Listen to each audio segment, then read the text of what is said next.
सोचिए, क्या होता है जब वक्त तो तेजी से आगे बढ़ जाता है लेकिन एक इंसान अपनी पुरानी दुनिया की यादों और उसूलों में ही अटका रह जाता है। आज हम मनोहर श्याम जोशी की कहानी सिल्वर वेडिंग के नायक यशोधर बाबू के इसी अंदरूनी संघर्ष को समझने की कोशिश करेंगे। यशोधर बाबू की दुनिया को ना इस एक तस्वीर से समझा जा सकता है। एक तरफ है उनकी अपनी घड़ी, भले ही पुरानी है लेकिन हर मिनट हर सेकंड बिल्कुल सही चलती है। और दूसरी तरफ है दफ्तर की घड़ी, एकदम सुस्त, मानो नए जमाने की तरह अपनी ही मर्जी से चल रही हो। बस यहीं से उनके सिद्धांतों और इस बदलती हुई दुनिया के बीच की खींचतान शुरू हो जाती है। तो चलिए शुरू करते हैं पहले हिस्से से। एक आदमी दो दुनियाएं। यशोधर बाबू का ये जो संघर्ष है, ये दफ्तर की एक बहुत ही मामूली सी बातचीत से सामने आता है, लेकिन ये छोटी सी बातचीत ही उनके और उनके आसपास की दुनिया के बीच की एक बहुत गहरी खाई को दिखा देती है। समहाउ इम्प्रॉपर, ये सिर्फ दो शब्द नहीं है, ये यशोधर बाबू का दुनिया को देखने का चश्मा है, उनका फिल्टर है। दफ्तर में कोई जोर से हंसे या कोई नए फैशन के कपड़े पहन ले, जो कुछ भी उनके उसूलों के खांचे में फिट नहीं बैठता, वो उनके लिए बस एक ही चीज है, समहाउ इम्प्रॉपर। और फिर एक दिन होता क्या है कि उनके ही एक जूनियर सहकर्मी मजाक मजाक में उनकी जिंदगी का एक ऐसा पन्ना खोल देते हैं जिसे वो शायद बंद ही रखना चाहते थे। अचानक से पूरे दफ्तर को पता चलता है कि आज उनकी शादी की 25वीं सालगिरह है और जश्न की तैयारी होने लगती है। एक ऐसा आइडिया जो यशोधर बाबू के लिए बिल्कुल विदेशी है और हाँ, पूरी तरह से इम्प्रॉपर। 25 साल, शादी के 25 साल एक बहुत बड़ा मौका होता है ना। लेकिन यशोधर बाबू के लिए ये एक ऐसी परंपरा है जिसे वो दिल से मानते ही नहीं। उनके लिए ये कोई जश्न मनाने की बात नहीं, बल्कि इसे नज़रअंदाज कर देने वाली बात है। उनकी सोच ना इस एक लाइन से बिल्कुल साफ हो जाती है। ये वेडिंग एनिवर्सरी वगैरह सब गोरे साहबों के चौंचले हैं। और कमाल की बात देखिए, मन में इतनी बड़ी आपत्ति होने के बावजूद वो दफ्तर की चाय पार्टी के लिए पैसे देने से मना भी नहीं कर पाते।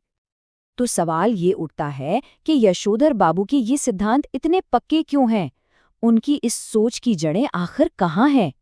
इसका जवाब हमें मिलता है उनके अतीत में, एक ऐसे इंसान की विरासत में जिसने यशोधर बाबू को गढ़ा था, किशनदा। किशनदास सिर्फ एक मेहरबान शख्स नहीं थे। जब यशोधर दिल्ली में बिल्कुल नए और अकेले थे, तब किशनदा ने उन्हें न सिर्फ अपने घर में पनाह दी, बल्कि एक पिता की तरह उनके पूरे जीवन को एक दिशा भी दी। असल में वो यशोधर के लिए एक आदर्श थे। और किशनदा का ये जो प्रभाव था, वो सिर्फ बातों का नहीं था। उन्होंने रहने को जगह दी, जरूरत पड़ने पर पैसे उधार दिए और फिर अपने ही नीचे सरकारी नौकरी पर भी रखवाया। इन्हीं एहसानों की नींव पर यशोधर की वो दुनिया टिकी हुई है जिसे वो आज भी छोड़ना नहीं चाहते। और वो किशनदा के सिखाए हर उस उसूल पर चलते थे, जैसे कि ये वाला, मूर्ख लोग मकान बनाते हैं, सयाने उनमें रहते हैं। आज भी जब उनका परिवार एक नया फ्लैट खरीदने की जिद करता है, तो यशोधर बाबू इसी एक सिद्धांत पर अड़े रहते हैं। लेकिन यहाँ कहानी में एक बहुत ही दुखद मोड़ आता है। जिस इंसान ने इतने लोगों की जिंदगी संवारी, रिटायरमेंट के बाद उसे किसी ने सहारा नहीं दिया। किशनदा का अंत बहुत ही अकेलेपन और गुमनामी में हुआ, और यही डर यशोधर बाबू को अंदर ही अंदर खाता रहता है। जब भी कोई किशनदा की मौत की वजह पूछता, तो जवाब मिलता, जो हुआ होगा। ये सिर्फ एक जवाब नहीं है, ये एक डर है। ये दिखाता है कि कैसे एक इंसान समाज और रिश्तों के टूटने पर बस एक भूली बिसरी याद बनकर रह जाता है। दफ्तर और बाहरी दुनिया का संघर्ष तो कुछ भी नहीं था। असली टकराव, असली युद्ध तो हर रोज उनके अपने घर की चारदीवारी के अंदर होता था, जहां आधुनिकता से उनका सीधा सामना होता था। घर में ना हर बात पर दो टीमें बनी हुई हैं। यशोधर बाबू को पैदल चलना ठीक लगता है, तो बच्चों को लगता है कि पिता को अब स्कूटर चलाना चाहिए।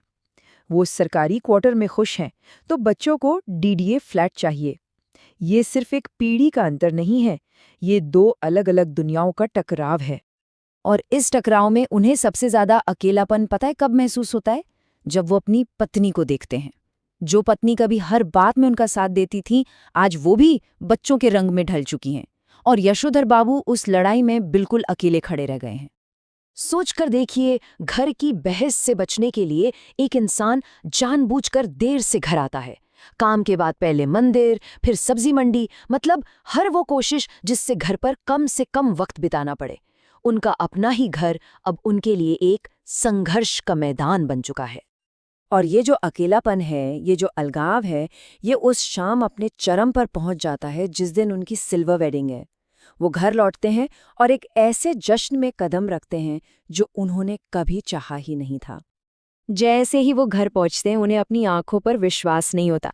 रंगीन बत्तियां, गुब्बारे और ऐसे मेहमान जिन्हें वो ठीक से पहचानते तक नहीं। ये उनके सम्मान में एक पार्टी थी, लेकिन उन्हें ऐसा महसूस हो रहा था कि वो किसी और के जश्न में गलती से घुस आए। पार्टी का हर एक पल उनके लिए एक इम्तिहान जैसा था। कोई उनसे केक काटने को कहता है तो वो अंडे का बहाना बना देते हैं।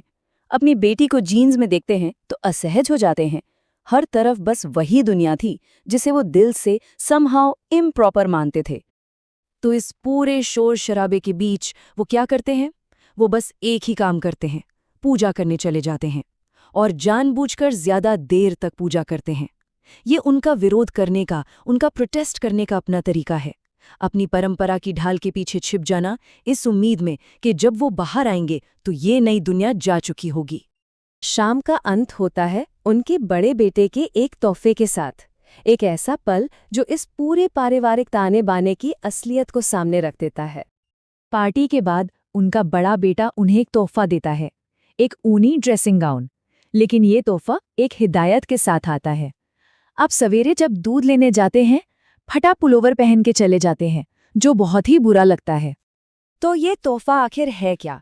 क्या ये बेटे की परवाह है, या अपने पिता के पुरानेपन पर एक कटाक्ष? ये आराम देने वाली चीज है, हाँ, लेकिन ये उनकी सुबह दूध लाने की जिम्मेदारी को कम नहीं करती, बस उसे एक नए बेहतर लिबास में ढक देती है। और उस ड्रेसिंग गाउन को पहनते हुए यशोधर बाबू को अचानक लगता है कि उनके अंदर जैसे कृष्णदा ही उतर आए हैं। और ये हमें सोचने पर मजबूर कर देता है, क्या यशोधर बाबू का भविष्य भी वही अकेलापन है?